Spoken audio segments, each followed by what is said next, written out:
अस्सलाम वालेकुम नाज़रीन, आप देख रहे हैं प्रोग्राम काशिफ अब्बासी के साथ। प्रोग्राम का आगाज करेंगे हल्का 249 कराची में।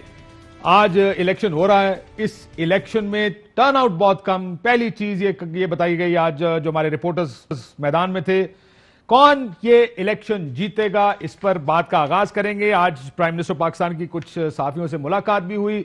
बशीर मेमन साहब के बारे में, उनके इल्जामात के बारे में क्या कहा, जहांगीर तरीन साहब के बारे में क्या कहा, इस पर भी बात करेंगे अपने प्रोग्राम में।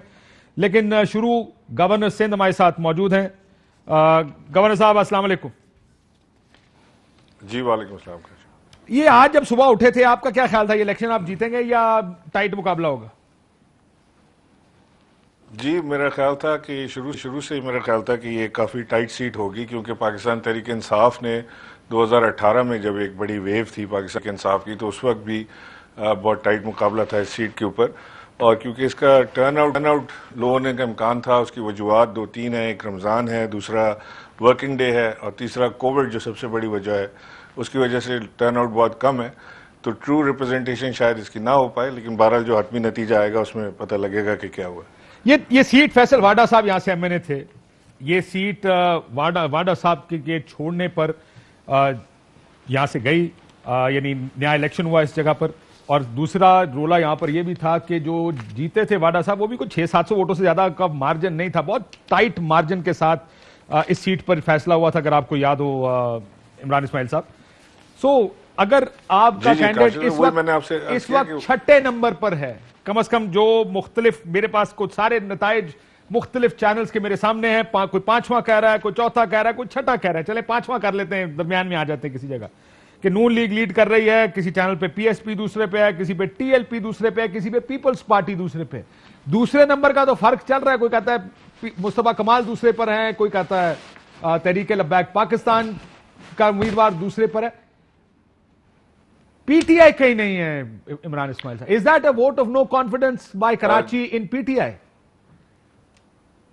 नहीं Kashif, vote of no confidence तो खैर नहीं कह सकते, क्योंकि मैं अब भी समझता हूं कि कराची कप्तान का शहर है। लोग कराची में मोहब्बत करते हैं कप्तान से, और एक बड़ी तादाद में लोग अभी भी कप्तान के साथ ही खड़े हैं। और जब भी आपको जनरल इलेक्शन होगा या बल्दियाती इंतखाबात होंगे, तो आपको वही नतीजा नज़र आएगा जो 2018 में आपको नज़र आया था। लेकिन इस खास जो आज मैंने आपको 3 वजूहत बताई इसकी वजह से, लेकिन आपकी बात ठीक है कि ये इस पे लम्हा फिक्रिया होगा पाकिस्तान तहरीक इंसाफ के लिए, अगर ये छठे नंबर पे आते हैं। अगर कोई टाइट मुकाबला होता है तो उसको देखा जा सकता है, बिकॉज पहले भी बहुत टाइट मुकाबले के साथ फैसल वाडा साहब इसको जीते थे। सो आप ये कह रहे हैं कि ये शॉकिंग होगा अगर आपका और विनिंग उम्मीदवार का मार्जिन बहुत ज्यादा हो, आप चौथे, पांचवें, छठे नंबर पे भी नहीं, दूसरे पे भी ना हो, तीसरे पे भी ना हो, तो आपको ये शॉकिंग होगा आपके लिए बहुत ये? अभी काफ़ी पोलिंग स्टेशन का रिजल्ट आना बाकी है, लेकिन तक मैं इसको समझ रहा था, क्योंकि मैं हैंड्स ऑन इन्वॉल्व नहीं हूँ बीइंग अ गवर्नर, मुझे उसके अंदर इन्वॉल्व नहीं हो पाया मैं। लेकिन मुझे जहाँ तक मेरा अंदाज़ा था, जो पोल के रिजल्ट्स आ रहे थे, जो पोल्स के कह रहा हूँ, जो सर्वे के रिजल्ट्स आ रहे थे, जो 3 सर्वे हुए इंडिपेंडेंट सर्वेज, उनके जो रिजल्ट्स आए थे, उसमें पाकिस्तान तहरीक इंसाफ लीड कर रही थी। आज शायद टर्नआउट लो होने की वजह से ये मुश्किल नज़र आ रहा है सामने वाला मुकाबला, लेकिन मुझे उम्मीद है कि जब तक ये फाइनल रिजल्ट्स आएंगे तो ये नेक टू नेक कहीं जाएगा, मुकाबला नज़दीकी होगा। जो पोल्स के रिजल्ट थे, जरा उसके ऊपर थोड़ा इलाबरेट कर दें इमरान इस्माइल साहब, कि जो आप कह रहे हैं 3 मुख्तलिफ किस्म के सर्वेस कराए गए, तहरीक इंसाफ का मार्जिन, मैंने बहुत कुछ जगह पे ये भी देखा कि कुछ सर्वेज में, आप whether you like it or not, Imran Ismail sahab भी आगे थे कि he is the favourite candidate to win the election, लेकिन नाम सिर्फ 2 पार्टियों का ही आ रहा था, वो था तहरीक इंसाफ, इमरान इस्माइल, सॉरी मिफ्ता इस्माइल। ये सर इस्माइल ही है ना, जब आप भाई लोग, आप कराची वाले, इस्माइल तो आप लड़ ही नहीं सकते हमारे लिए भाई सारे एक जैसे, जिसके नाम सो ये बताएं कि मिफ्ता इस्माइल साहब थे, या ये अगर आप, जैसे आपने कहा कि हमारे लिए बड़ी अलार्मिंग होगी, क्या वजूहात आपके ख्याल में जिसकी वजह से कराची ने इस हल्के में जो आप जीते हुए थे, अगर ना डाला वोट, अभी तो देखें, still again I will apologize to the viewers कि this is too early, but फिर भी जाहिर है इलेक्शन क्योंकि एक डेवलपिंग स्टोरी होती है, उस पर यह बहस अमूमन चलती रहती है। आपके ख्याल में क्या वजह होगी अगर आप लोगों को नुकसान हुआ? क्या पीटीआई से जो उम्मीदें थी लोगों की वो नहीं पूरी हुई, या आपका ख्याल है पीडीएम का नैरेटिव वो ज्यादा प्रेवलेंट नैरेटिव बन गया?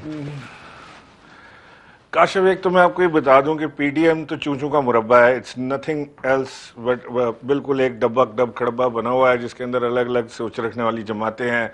मौलाना फजलुर रहमान कुछ हैं, पीपल्स पार्टी कुछ है, पीएमएलएन कुछ है। पीपल्स पार्टी तो खैर अब उसका हिस्सा भी नहीं रही, और पीएमएलएन जो है वो अपनी दुकान चमकाने के लिए बाकी सारों को साथ मिला के कोशिश में लगे हुए हैं, 12-13 जमातों का एक डब्बा बना के उसके साथ।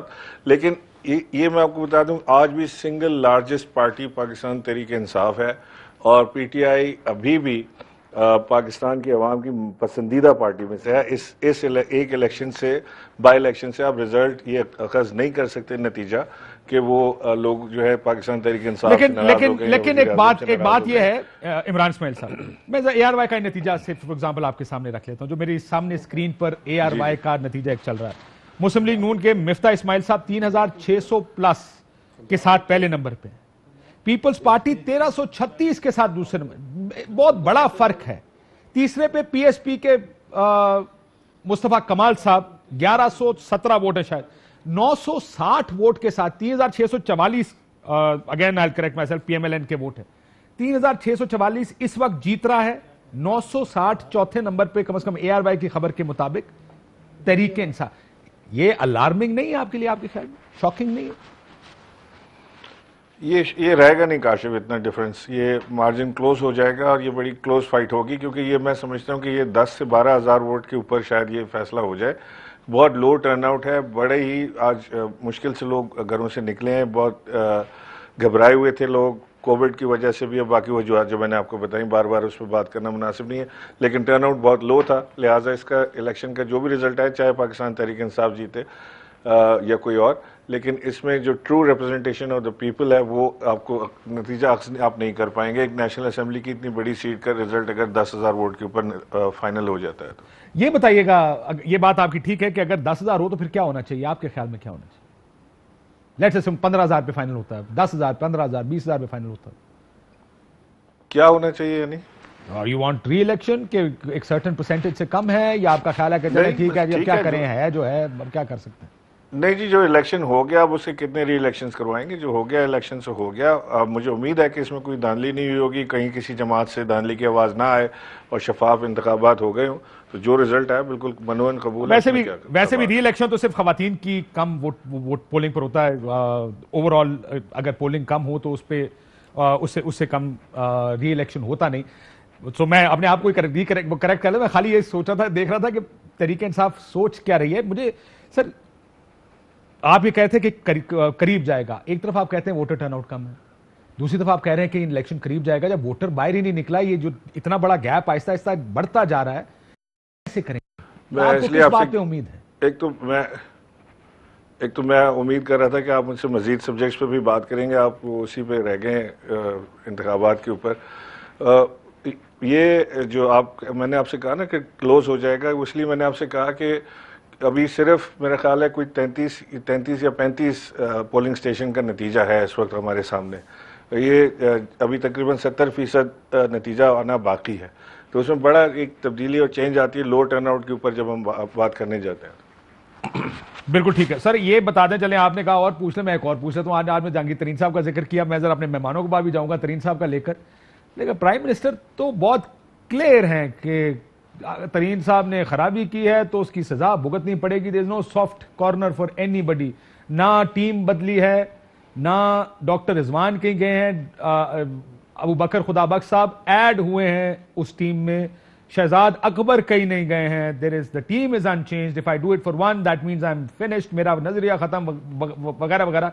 ये सारी गुफ्तगू की आज उन्होंने, फिर गल तो वध गई है तरीन साहब वास्ते। देखिए, कल मैं वज़ीर आज़म साहब के साथ रात को मेरी एक निजी मुलाकात कह लें, घर पे मैं उनके गया था और हमारी एक अच्छी मुफस्सिल गुफ्तगू हुई, डिफरेंट सब्जेक्ट्स को टच किया, रिव्यू किया हमने अपनी गवर्नमेंट के तमाम चीज़ों को, अच्छे बुरे हर जाविये से हमने देखा इसको। उसमें ज़ाहिर है कि तरीन साहब का मामला भी सर फहरिस्त गुफ्तगू में रहा। मैंने आज एक बात ये कही है कि वज़ीर आज़म को इंतहाई अफसोस है कि उनके करीबी दरीना साथी, जिन्हें वो अपना दोस्त मानते हैं, जिन्हें वो अपना करीबी एडवाइज़र समझते हैं, जिनके हवाले उन्होंने एग्रीकल्चर और तमाम चीज़ें उनकी एडवाइस पे वो चलाते रहे, उसमें जब तरीन साहब के ऊपर इल्ज़ाम आया तो वज़ीर आज़म को इंतहाई अफसोस और दुख का सामना था। ये नहीं हो सकता, जो भी इमरान खान को जानते हैं, काशिफ आप भी जानते हैं खान साहब को, कि ये नहीं हो सकता कि वो अगर ये इल्ज़ामात दो लोगों पर लगे, एक उनके अपोजिशन ओपोनेंट के ऊपर और एक उनके अपने दोस्त के ऊपर, तो वो अपने दोस्त को बचा लें और दूसरे को जो है वो कटहरे में खड़ा कर दें। तो लिहाजा खान साहब के अंदर कोई फ्लैक्सिबिलिटी नहीं है इस मामले को लेकर कि वो तरीन साहब को बचाना चाहते हैं या दूसरे को मरवाना तो आप चाहते भी हैं। ये कह रहे हैं कि खान अगर तरीन across the साहब board जाते हैं तो जाएं, accountability सब पे यकीन एक्सपेंडेबल हैं। तरीन साहब अगर गलत किया तो जाओ भाई भुगतो। नहीं देखें, अगर तो तरीन साहब के ऊपर कोई चीज़ प्रूव हो जाती है तो 100 बिस्मिल्लाह 100 दफ़ा जाएं, और अगर तरीन साहब के ऊपर कोई चीज़ प्रूव नहीं होती है और तरीन साहब प्रूव्स हिमसेल्फ इनोसेंट, ये भी तो हो सकता है ना। अभी तो कोई चीज़ हतमी तो नहीं आई बाहर। तो ये तो मैं आपको बता दूं काशिफ के इमरान खान साहब के पास अच्छा, करप्शन के आपको लगता ऊपर है खान माफी साहब का ने कुछ कोई बताया खाना नहीं है वैसे फिर हतमी जो मसला है? नहीं, जो अच्छा, आपकी समझ भी गया। तो आज मुलाकात हुई है ना, तो आपको भी बताया होगा उन्होंने कुछ। सर ये तो खान क्योंकि ये साहब छुपाने रिकॉर्ड की वाले आदमी नहीं, उनसे ये छुप क्योंकि सकता रिकॉर्ड नहीं। की चीजें मैं आपको बता रहा हूं, फिर अगर हमें बताया तो आपको भी बताया होगा कैसे चीनी ऊपर चली गई, कैसे तरीन साहब की जो 20% है उन्होंने कितने पैसे कमाए, बाहर चीनी भेजने का एडवाइस वगैरह वगैरह, ये तो फिर आपको भी बताया होगा सारा उन्होंने। नहीं, जाहिर है ये बात तो सारी जो अब तक की रिपोर्टें हैं उसमें सामने आई है ना। चीज़ें जो चीज़ें हैं वो खान साहब को जो ब्रीफ की जाती हैं वही खान साहब आप तक मुझ तक वही बात बताते हैं। खान साहब खुद तो इन्वेस्टिगेटिव अथॉरिटी नहीं है, एजेंसी नहीं है खुद, तो वो उन्हीं रिपोर्टों पर इंसार करते हैं। उन्हीं रिपोर्टों को जहांगीर तरीन साहब चैलेंज कर रहे हैं कि ये रिपोर्ट्स गलत हैं।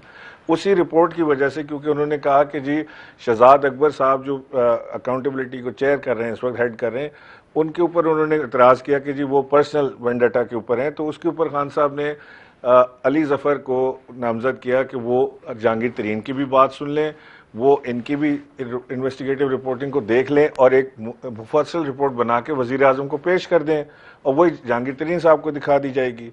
इसमें तो कोई दो राय नहीं है काशिफ, ये आप भी वज़ीर आज़म को बड़ी अच्छी तरह जानते हैं कि उन्होंने कोई फ्लैक्सिबिलिटी किसी किस्म की इरेगुलरिटीज़ के ऊपर या मुल्क की ख़जाने के ऊपर अगर किसी ने चोरी की है या बुरी नीयत डाली है तो उनके पास कोई फ्लैक्सिबिलिटी किसी के लिए है नहीं, बशमूल मेरे भी। अगर कभी ऐसा खुदा न खास्ता कुछ हुआ तो he will not blink an eye for that. I will not spare anybody, that's what you are saying. बहुत शुक्रिया इमरान इस्माइल साहब, गवर्नर सिंध। थोड़ा सा 249 पर और जहांगीर तरीन साहब पर भी मेरे साथ अली नवाज जवान साहब, बहुत शुक्रिया आपका। मोहसिन शाह नवाज रांझा साहब आपका भी शुक्रिया, और शजील मेमन साहब आपका भी शुक्रिया। इजाजत दें, कराची इलेक्शन नतीजा इस वक्त जो मैंने आपको बताया कि रिजल्ट वाइडन हो रहा है बड़े मार्जिन से, तकरीबन तमाम चैनल्स रिपोर्ट कर रहे हैं कि बड़े मार्जिन से इस वक्त मिफ्ता इस्माइल साहब आगे। हालांकि एक आधे चैनल में मार्जिन कम भी है, लेकिन एक चीज गारंटीड है कि मिफ्ता इस्माइल साहब लीड कर रहे हैं और तहरीक इंसाफ कहीं नहीं। शर्जील मेमन साहब, आपके ख्याल में ये साइन है किसी चीज का फॉर तहरीक इंसाफ के? तहरीक इंसाफ को जिन लोगों ने वोट डाला था वो बयानिया हारा है या जीता है पीडीएम का, पीपल्स पार्टी का, नून लीग का? बिस्मिल्लाह, शुक्रिया काशिफ साहब। ये सीट जब 2018 में इलेक्शन हुई थी तो ये यहाँ पे पीएमएलएन का वोट बैंक था और ये शहबाज शरीफ साहब की सीट थी। लेकिन जिस तरह से जो पूरे पाकिस्तान में कंप्लेंट्स थी कि जबरदस्ती मुसल्लत किया गया पीटीआई को इस पूरी कौम पर। सर शहबाज साहब तो की कराची सीट कहां के से थी? शहबाज साहब ने तो फर्स्ट टाइम वोट निकाले, वरना आप इस सीट की हिस्ट्री देखें, ये सीट हिस्टोरिकली कभी नून लीग की नहीं है।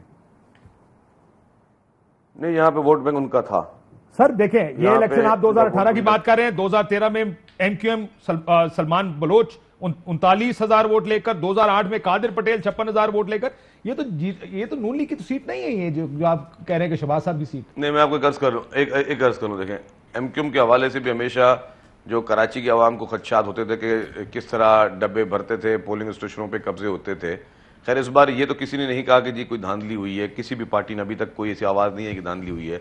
लेकिन खैर बात ये थी कि पीटीआई ने उसका वोट बैंक एक्सपोज हुआ है, और मैं ये नहीं कहता कि कोई बयानिया उनका कोई जीता है या हारा है, लेकिन जो उनका वोट बैंक एक्चुअल था पीटीआई का वो एक्सपोज हुआ है कि जी बहुत ज़्यादा खदशात थे कि पूरे मुल्क में धांधली हुई है। तो कराची शहर में भी धांधली की बहुत बड़ी आवाज़ें थीं। तो ये एक चीज, ये तो आया हो गई। दूसरी ये बात पहला नतीजा कि कुछ अखज पार्टी किया ने है जिसको contest शर्जील किया है। मेमन साहब ने कि आपका, मैं जरा ये ब्रेक से पहले जरा एक व्यूज हारूंगा, लेकिन आपका वोट बैंक एक्सपोज हुआ है, आपका इतना वोट था नहीं वहां पे जितना डाल नहीं गया नहीं, देखें आपने इमरान इस्माइल साहब से बात की, बात है क्या, देखें तरीके इंसाफ का वोट निकलता कब है। हम हमेशा, जब हम भी कंपेन करते थे, जब बल्दियाती इलेक्शन होते थे, जब असद भाई का भी इलेक्शन था, हम सबसे ज़्यादा जोर लगाते हैं कि मैक्सिमम वोट बैंक बाहर आए, मैक्सिमम लोग बाहर आए। जितना वोट बैंक बाहर आता है उतना तरीके इंसाफ का वोट बैंक बढ़ता है, लीड ज़्यादा बढ़ती है, मतलब क्लोज मैच होता है। इस बार आप देख रहे हैं वोट जितना भी अभी, जितना आपने 42 पोलिंग स्टेशन का रिजल्ट दिया है, उसमें आप देखें वोट बैंक है क्या। और दूसरा, अगर आप कहेंगे पीडीएम क्या बयानिया जीत गया या सिंध गवर्नमेंट ने कोई बहुत हलचल मचा दी, बहुत अच्छा काम किया, नहीं। देखिए उन्होंने पूरी की पूरी जो कंपेन की है मिफ्ता ने, वो महंगाई, आप देखें मिफ्ता ने ये नहीं कहा कि मरियम का क्या बयानिया है, नवाज शरीफ का क्या बयानिया है, पीडीएम का क्या बयानिया, जो इस पे इम्पैक्ट कर रहा है इस इलेक्शन के रिजल्ट्स पे, जो अभी तक मुझे फील हो रहा है, एक कम टर्नआउट, बहुत ज्यादा कम टर्नआउट, और सेकंड महंगाई वाले एलिमेंट इधर हिट करेगा। सर देखिए ना, नून वाले को कोई वजह है बाहर निकलने की, जब मैं जरा ब्रेक से पहले इनसे पूछ लूं, फिर जरा इसके ऊपर मजीद बात करेंगे। नून वाले के पास भी कोई वजह नहीं, उनकी ना गवर्नमेंट है ना कुछ और है, इतनी गर्मी, कोविड वगैरह वगैरैरह। तो वोटर टर्नआउट तो सबके लिए इफेक्ट होता है, ये नहीं होता कि किसी एक के लिए इफेक्ट होता है। अगर आप 2018 का इलेक्शन भी देखें, 35,349 आपका विनिंग वोट है, 34,600, ये तकरीबन बहुत थोड़ा 600-700 वोट का फर्क है।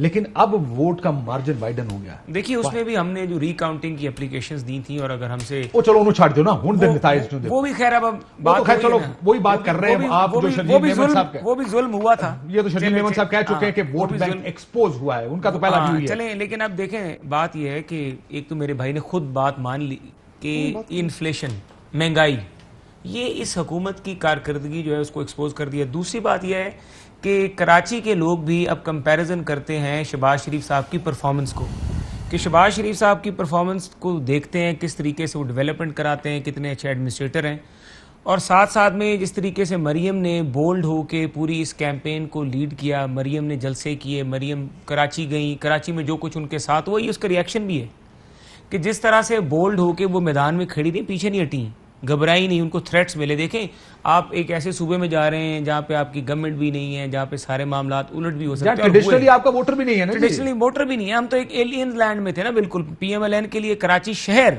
पहली दफा ये हुआ है कि कराची शहर में हम 1997 एक आपने अरबपति मेमन बच्चा भी मैदान में उतार दिया, वो भी एडवांटेज है। नहीं, इसमें आप उसको क्रेडिट दें कि उसकी पर्सनालिटी भी है, मिफ्ता की पर्सनालिटी भी है, मिफ्ता वोट बैंक भी कैच कर सकता है, is a very good candidate, he is a crowd puller, वो बात भी करता है, वो हर तरीके से जाके बच्चों में घुल मिल जाएगा, बड़ों में भी घुल मिल जाएगा, काफिया बांट देगा, बच्चों में घुल मिल गए और काफिया बांट देगा, बड़े छोटे, तो यही तो बात है, यही तो बात है। सियासत है क्या, आपको लोगों में घुलना मिलना पड़ता है, आप लोगों के दिल जीते हैं, चाहे जिस तरह से भी जीते। अब इन्होंने डी चौक में खड़े होकर 126 दिन जो कुछ किया, वो इनकी अपनी जो धरना दिया, अपना एक इनका पार्टी का तरीकाकार था कि जरा ये रोशन ख्याल थे, एनलाइटेड थे।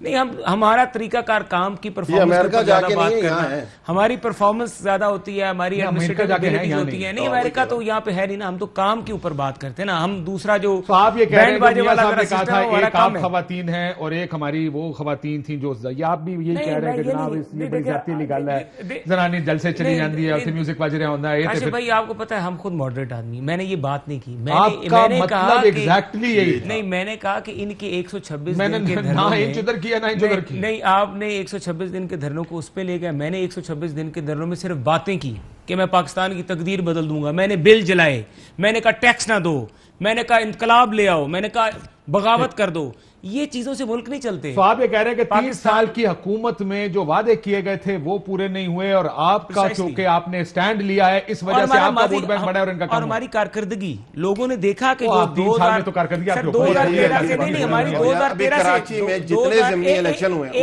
मलिक साहब एक मिनट मुझे बोल लें, 2013 से 18 तक की हमारी परफॉर्मेंस, बातें कर रहे मेमन बच्चे जो है ना, देखिए 13 से 18 की परफॉर्मेंस जो है वो भी तो आप रखें ना, ये सब परफॉर्मेंस हुई है तो पाकिस्तान की आवाम आज हमें अच्छा समझ रही है। ब्रेक के बाद मजीद बात करते हैं, इसलिए ब्रेक बाद वेलकम बैक नाज़रीन।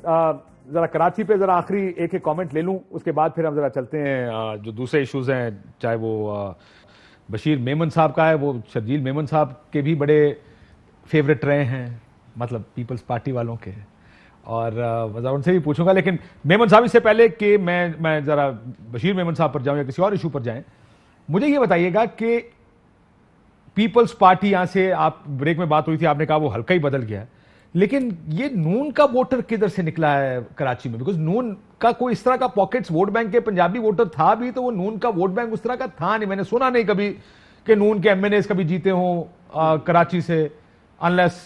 तो ये क्या हुआ है? क्या वाकई Miftah Ismail is a good candidate, या good candidate plus Memon local plus money plus PDM plus Tehreek-e-Insaf unpopular हो रही है? ये सारों का मिक्सचर हुआ है जिसकी वजह से ये रिजल्ट सामने आ रहा है जो फिलहाल सामने आ रहा है।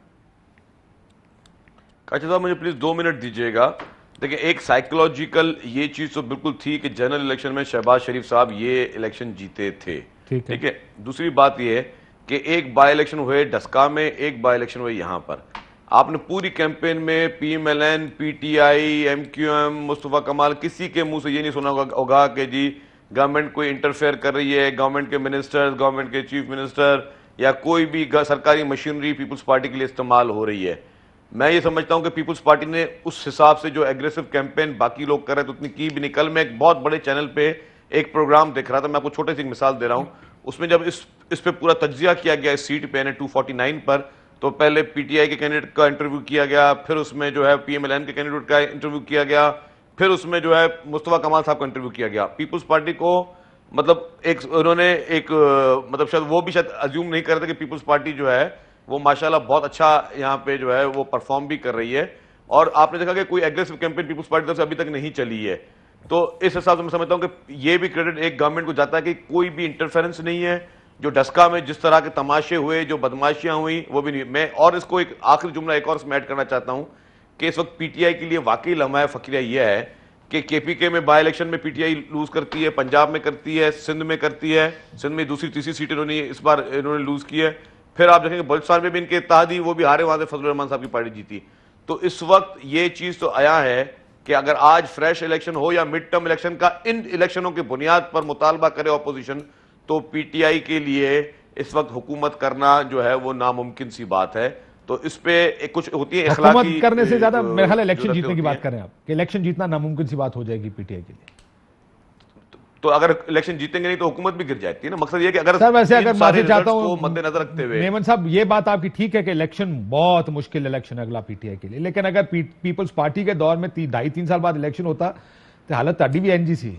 लेकिन 5 साल पूरे करने आपने भी किए, करने चाहिए। ये एक अलग बात है कि पार्टीज अनपॉपुलर आपकी भी हो गई थी। अगर काशिफ साहब, अगर अवाम का एतमाद आप पे उठ चुका है, ये इलेक्शन का रिजल्ट होता है। देखें मेरी बात सुने, बात वो किया करें जो मेजर की जा सके। अवाम का एतमाद तो आप पे इखलाकी जरूरत नहीं होती हुकूमत करने की। सुप्रीम कोर्ट कहता था रोज चोरियां करते हैं, अवाम का एतमाद आप पे उठ गया है।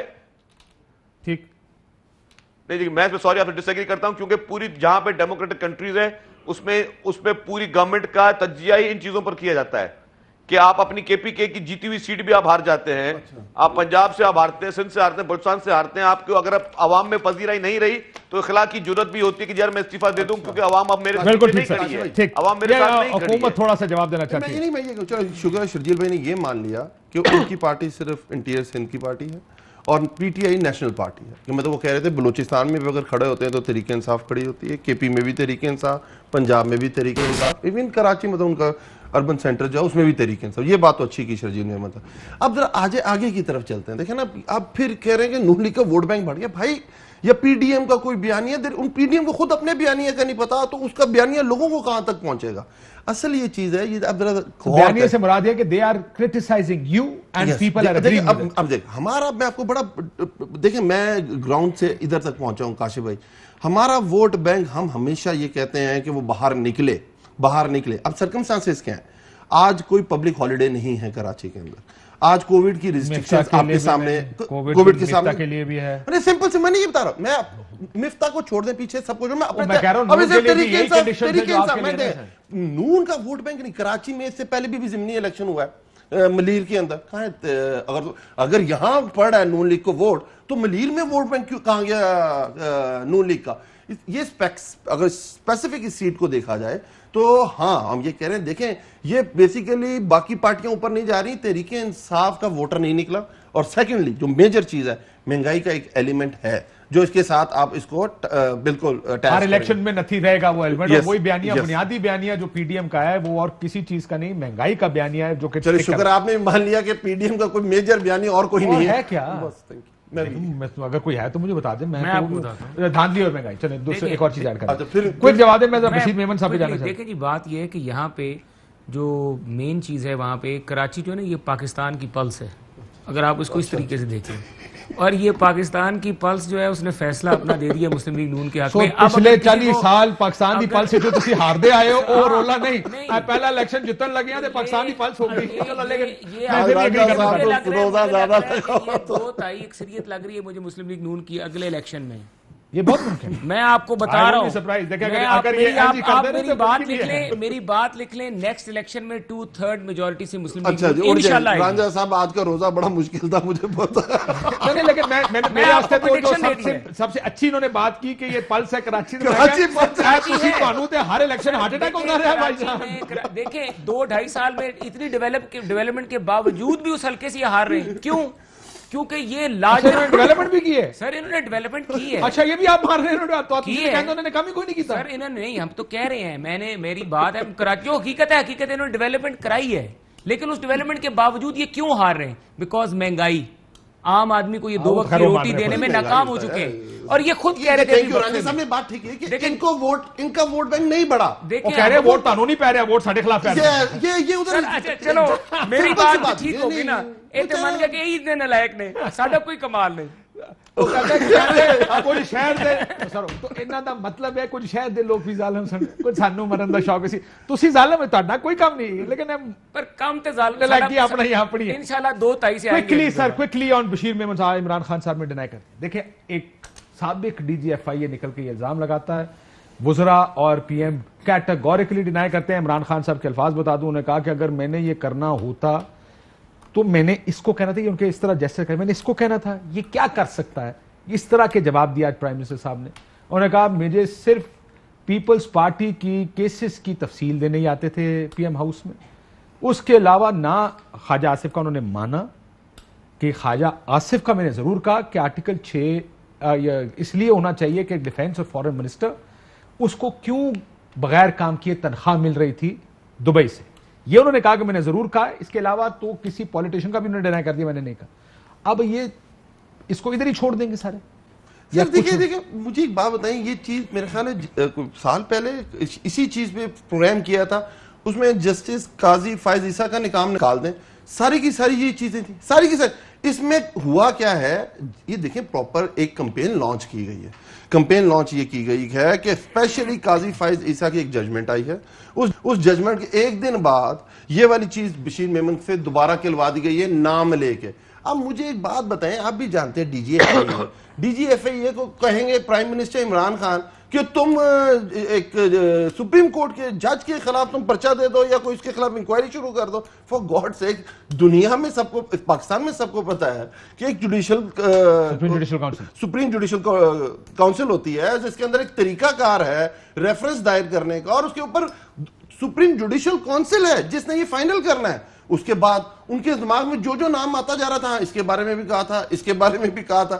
मेरे ख्याल है वो रिटायरमेंट के बाद थोड़ा सा बेचारे हिलसे गए हैं, और अगर इनका ट्रैक रिकॉर्ड भी देखें, कोई मुझे समझ नहीं। मैं जरा क्विक रिस्पांस मेमन साहब के ले लूं कि आपका आप डिनायल है कंप्लीट। मेमन साहब, वो पीएम साहब को जरदारी साहब के फॉरेन वो जो टीटियां अकाउंट है ना, या जो भी बोगस अकाउंट फलूदे वाला, कहते ये ब्रीफ करने आते थे और जिसकी इन्वेस्टिगेशन कर रहे थे। आप तो जाहिर है वो आपको क्या लगता है इन सारे इल्जामात को देख के, ठीक कह रहे हैं मेमन साहब?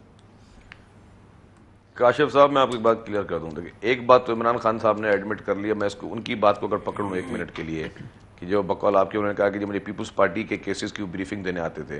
प्राइम मिनिस्टर साहब होते कौन ब्रीफिंग लेने वाले? जब प्राइम मिनिस्टर साहब ये तहरीक इंसाफ इक़्तिदार में आई थी तब ये केसेस तो रजिस्टर हो चुके थे, नैब ने ये रजिस्टर कर दिए सारे केसेस, और ये सर cases एफआईए कोर्टों में चल इन्वेस्टिगेट कर रही थी, ये तो खुद इन्वेस्टिगेट कर रही थी, शायद आपको पता एफआईए नहीं है। Investigate FIA was the part of JIT. इनको लेके आए सुने थे सुने आपके सुने खिलाफ। सुने सुने फेक अकाउंट केस के सुने अंदर जी, मैं स्पेशली सुनते इनको लगाया गया था। सुनते- चौधरी निसार ने एक प्रेस कॉन्फ्रेंस नहीं की जी, थी मेरी आपके बात सुने, खिलाफ वो- कि हमारे पास सबूत आ गए। मैं अब मेरी बात सुनेंगे आप प्लीज। जी जी मैं आपकी बात को नहीं टोक रहा था, मैं आपको नहीं टोक रहा था। अगर मैं आपको टोकना शुरू कर दूं तो आप फिर जहांगीर तरीन वाले केस में ना आपकी पूरी पीटीआई किसी को मुंह दिखाने के काबिल नहीं है आज दिन तक। जो जहांगीर तरीन के केस सर, में इधर आप लोग बशीर जिस तरह मेमन उसको साहब का- leverage किया, बशीर मेमन साहब ब्रेक से जहांगीर पहले खान बता तरीन दें। के लिए क्यों नहीं कोई जीआईटी बनी जी? जहांगीर खान तरीन के लिए कोई जीआईटी क्यों नहीं बनी? उनका नाम या उनकी फैमिली का नाम ईसीएल पे क्यों नहीं आया? बाकियों के साथ तो आपने यह काम किया था। आप अपनी चीज को खुद आप एक्सपोज करें। हाँ, मेरी लेकिन बात यह है एक बात कि याद रखें सर, अगर उसके लिए FIR इंटीरियर हो मिनिस्टर चुकी है। मौजूद है, अगर इंटीरियर मिनिस्टर आपके पास मौजूद है तो प्राइम मिनिस्टर क्यों बैठ के ब्रीफिंग दे रहे हैं या ले रहे हैं या गाइडेंस दे रहे हैं? दूसरी बात, बशीर मेमन के रिटायर होने से पहले क्यों पीटीआई की हुकूमत ने उनको हटाया था? उनकी रिटायरमेंट उनसे 1 महीने पहले, फिर बाद में उन्होंने जाके अपने आप को रिजाइन कर दिया था। लेकिन वो क्या बात थी? क्योंकि उन्होंने कहा था आरिफ नकवी के लिए कि आरिफ नकवी मेरा दोस्त है, और ये बात एफआईए की रिपोर्ट में शामिल है। एफआईए की रिपोर्ट में ये बात आया है कि आरिफ नकवी साहब जो है वो इमरान खान और पीटीआई को फंडिंग करते रहे उनकी इलेक्शंस में, और इमरान खान ने उनको सख्ती से मना किया कि आरिफ नकवी के इलेक्टर के खिलाफ कोई आपने कार्रवाई नहीं करनी है। तो ये कौन होते हैं इमरान खान साहब कहने वाले कि के इलेक्टर के खिलाफ कार्रवाई नहीं करनी, वो मेरा दोस्त है? और वो क्या कॉन्टेक्ट छुपे हुए क्या है? जो वो लंदन में उनके जब वो अरेस्ट हुआ आरिफ नकवी, तो पहला किसको फोन करने के लिए उन्होंने कहा था वहां के अथॉरिटीज को? ये सारी चीजें सबके सामने है।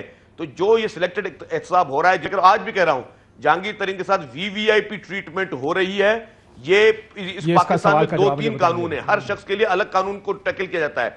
अगर वही फेक अकाउंट जहांगीर तरीन के भी निकले, वही गलत किस्म के अकाउंट नौकरों के नाम पर, ड्राइवर के नाम पर, चौकीदारों के नाम पर जहांगीर तरीन के निकले, तो क्यों नहीं जो है उस पर सर ये माफी चाहता हूं, एक ब्रेक ले लूं, लेकिन शर्जील मेमन साहब ये जो ड्राइवर और ये था, ये 2008 का केस है शायद, जो आपकी हुकूमत जिस टाइम थी। लेकिन आरिफ नकवी वाली बात ठीक है कि एफआईए की रिपोर्ट भी ये कहती थी कि वो दोस्त है इमरान खान साहब के, और ये भी इल्जाम इसमें भी बशीर मेमन साहब ने ये लगाया कि आरिफ नकवी के खिलाफ कार्रवाई करने से रोका गया। एक ब्रेक लेते हैं, ब्रेक के बाद वापस आते हैं। वेलकम बैक नाज़रीन। जनाब बशीर मेमन साहब, होना क्या चाहिए? सर देखिए, मैं समझता हूँ कि वज़ीर आज़म साहब को पार्लियामेंट में आना चाहिए, क्योंकि शहजाद अकबर साहब वज़ीर आज़म हाउस में बैठते हैं, और शहजाद अकबर साहब जो हैं लाइजॉन पर्सन है between all these agencies, asset recovery unit, और इसके बारे में सुप्रीम कोर्ट में भी रिमार्क्स आए, ऑब्जर्वेशन आई हैं, हाई कोर्ट में लिखा हुआ है बंदयाल साहब का जो पहला बिल्कुल। अब ये चीज़ तो एस्टैब्लिश हो गई है, और एफआईए की लाइजॉन जो है वज़ीर आज़म हाउस से वो करवाते हैं शहजाद अकबर साहब। शहजाद अकबर साहब वज़ीर आज़म हाउस में क्या नहीं, एसेट रिकवरी यूनिट का कोई कानून है जिसके नीचे वो बना है? कोई लॉ भी नहीं है, कुछ भी नहीं है। वो एक वेग साथ आ रहा है जो कि इन सब के ऊपर सुपरसीड करके सारों को कंट्रोल करने की कोशिश करता है। ये एक बड़ा सीरियस इल्ज़ाम है। वज़ीर आज़म को पार्लियामेंट हाउस में आना चाहिए, उसको जवाब देना चाहिए डीजी एफआईए ने जो उस पर इल्ज़ामात लगाए हैं, और वहां पे अगर आके उसके ऊपर वो अपना कोई मुनासिब जवाब देते हैं, क्योंकि वो कहते हैं मेरे पास सबूत मौजूद है। मुनासिब जवाब से क्या मुराद है? मतलब वो कहते हैं कि मेरे पास सबूत मौजूद है। सबूत देखें, नेगेटिव को प्रूव करने का दुनिया में कोई तरीका नहीं है। सबूत मुनासिब जवाब की कोई बशीर मेमन साहब ने तो ये कह रहे हैं कि written prime minister Imran Khan आए नहीं, और कहें कि ये है वो जरा, देखिए बशीर यानी मैं मेमन मान ले ये है वो जरा, देखिए बशीर मेमन साहब ने कहा है कि मेरे पास रिटन प्रूफ्स हैं, ये कहा है, अब उनको और साबित ये करना बहुत पड़ेगा। बड़ी बात नहीं है। उसको बड़ा और इजी हो वो गया ना बंदा काशिफ तो- भाई, इजी हो गया, वो बंदा उसको तो- सू कर दिया ना शहजाद नहीं, अकबर तो ने। शहजाद- अब उसको आना पड़ेगा अदालत और देखिए, अपना साबित करना पड़ेगा। शहजाद- देखिए अब ये कह कौन रहा है? अगर कोई आप कहना काशिफ भाई हमें इल्जामात काशिफ जो लगे हैं वो इमरान खान पे लगे हैं, शहजाद अकबर पे नहीं लगे। शहजाद अकबर तो शहजाद साथ अकबर- बैठा हुआ था। शहजाद अकबर वो को पूरी स्टोरी उन्होंने जो भैया मैं आपको देखिए, ऐसे शहजाद अकबर शहजाद ने अकबर- इमरान फरोग खान ने नसीम- कहा नहीं, लेकिन खाली कहा मुझे पता तुम कर सकते हो, तुम केस बनाओ। कहते हैं जब हम कमरे में गए आजम खान के तो बताया गया कि जस्टिस के खिलाफ, जस्टिस फोकस सारे फाइजिसा के खिलाफ। और भाई फिर हम हम लॉ उठे, सारे फरोग सारे नसीम के मीडिया- पास गए, फरोग नसीम का डिनायल आ गया, भाई प्रूफ आ गया। बात ये देखिए, नहीं, सारे- बात देखिए हमारे सारा लेवल पे होता मीडिया क्या में रहा discussion या कह है। के ये पहली आकर दफा कहें, प्रॉपरली उसने पाल- रिटायरमेंट ली, पार्लियामेंट चला गया, हाउस में- इनको कोई इनके साथ जबरदस्ती देखिए, मुल्क ये में होता नहीं रहा। होता। इनकी दफा सर, मैं आपको- तारिक मलिक के साथ क्या हुआ? मैं आपको बताता हूं। पर्चे दे दिए देखिए, गए, अली, उसकी मैं- फैमिली को हरास किया गया। एक मिनट मुझे- एक पूरी बात कर लो राजेश थोड़ा सा साहब। टाइम है, आप कर लें। अच्छा कर ले, जल्दी कर ले। अच्छा मैं ये कह रहा हूं कि पूरी फैमिली को हरास किया गया, वो मुल्क से बाहर चले गए, ईसीएल में उनका नाम डाल दिया गया, अभी जाके उनका नाम ईसीएल से निकला है। देखिए- रशीद भट्टी पैमरा याद होगा आपको, उसको अनसेरेमोनियल निकाल दिया गया, स्टे लेके मैं आया, आपको- जबरदस्ती इस्तीफा लिया गया, अब मुझे जरा 2 मिनट- ओजीडीसीएल का पूरा बोर्ड हटा दिया गया। 2 मिनट मुझे- ये लोग अब ये अब मैंने आपको टाइम दिया, और बड़े मुझे 2 वो बन मिनट जाते दे हैं ना, दें। हैरान हो जाता है बंदा 10 यार। सेकंड सर चीफ जस्टिस मैं कह रहा हूँ, बात यह है कि जिस तरह चेयरमैन नैब की वीडियोस निकली,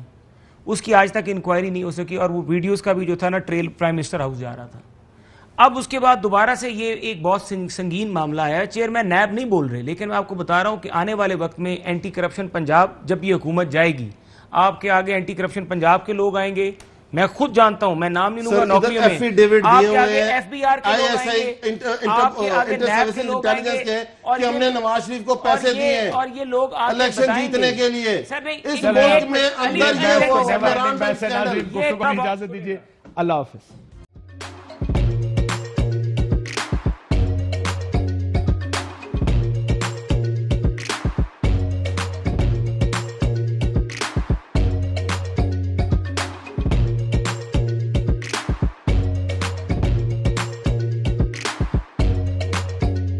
Instead of saving up for a new toy or a trip to Disney World, a 70-year-old